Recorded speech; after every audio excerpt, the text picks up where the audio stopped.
Hello again, Guardians, and welcome back to the channel for another Destiny content-related video on the Rise of Iron expansion. But before we get into this video, first I would like to say thank you to all the support over the last 2 weeks. 2 weeks ago there was a YouTube purge which wiped my channel of 800 subscribers that no longer watched my content regularly. This dropped my channel from 4,500 subscribers down to 3,800, but I am proud to say that I'm back up to almost 4,200 subscribers and am gaining a lot of subscriptions every single day, which is a lot of great support, and I would like to continue that support with giving you good content. So if you stay with my channel, I promise to produce good content like this video every single day. Now, I would also like to say sorry for not uploading for the past 3 days, but I had some really important things to take care of with my girlfriend and life in general, and she had to go to the hospital, so if you want to see any news on that, make sure to go check out my Twitter. But to continue on with this video and important information, we're going to move on to some important reality information on the possibility and a theory of what we will be facing with Siva, the threat, the plague, and the new mutated Fallen.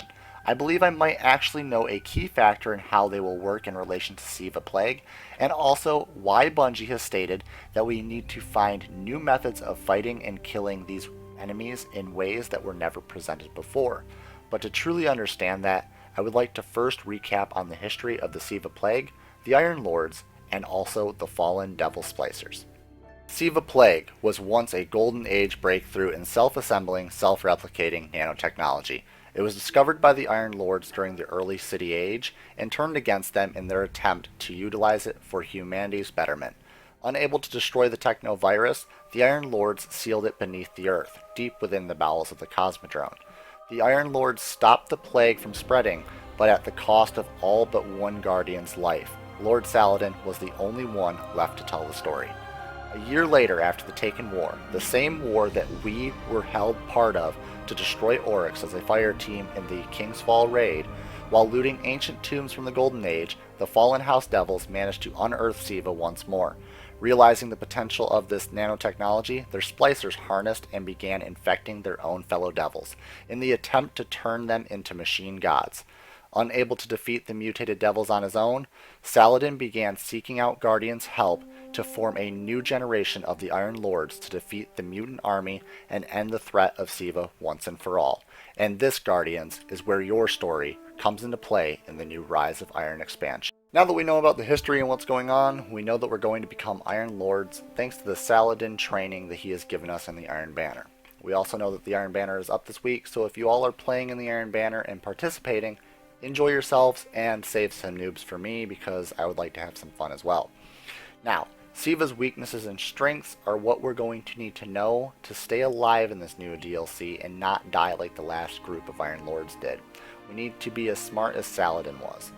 The Fallen Houses all have splicers, and they bend metal and bond it to organic tissues, making a twisted mechanical version of themselves. All the Fallen Houses worship machine gods, but now that the House of Devils found Siva, they are creating new races of mutated Fallen that will rise to become their own machine gods. And this falls back on the self-assembling, self-replicating nanotechnology. But that is the key factor, is that this nanotechnology and the principle bothering me is still bothering me to this day since the DLC was announced. I thought back to my college time at UB studying to further my career in biomedical technology before I got a career in YouTube. One thing I did was research on the principle that nanotechnology could help destroy dying tissue or dangerous tissues and help create a new healthy tissue that was stronger than the last one. One main cause for this use is cancer patients, and we still have many years before reaching the point where we can actually use this, but we do know for a significant amount that it is possible, and soon we will have the research and study to actually implement it into actual human diagnosis. So, why wouldn't it be available 700 years into the future? In a future with Guardians. This is a stretch, but the theory is based on real-world thoughts of the nanotechnology capable of curing cancer patients, is on the basis of the principle of Bungie's statements that we won't be able to kill the Fallen the same way that we were able to kill other foes in-game, including the Taken. Makes me believe that they won't die the first time we kill them. They won't die at all till we destroy the Siva technology that will keep them alive. Because the nanotechnology will be self-replicating and self-assembling, They will just bring back the fallen dead. It will make them almost immortal, an immortal race of fallen machine gods. Yes, the fallen, I believe, will have a version of self-replicating, self-regenerative powers never before seen in the Destiny game. And that, Guardians, is all for this video. And remember, this is only a theory, and if you have your own ideas, drop them down in the comment section down below. If you liked the video, drop a like if you've enjoyed it, and also, if you could share it with your friends and also subscribe to the channel for future content if you haven't already. If you have, thank you guys so much for the support once again.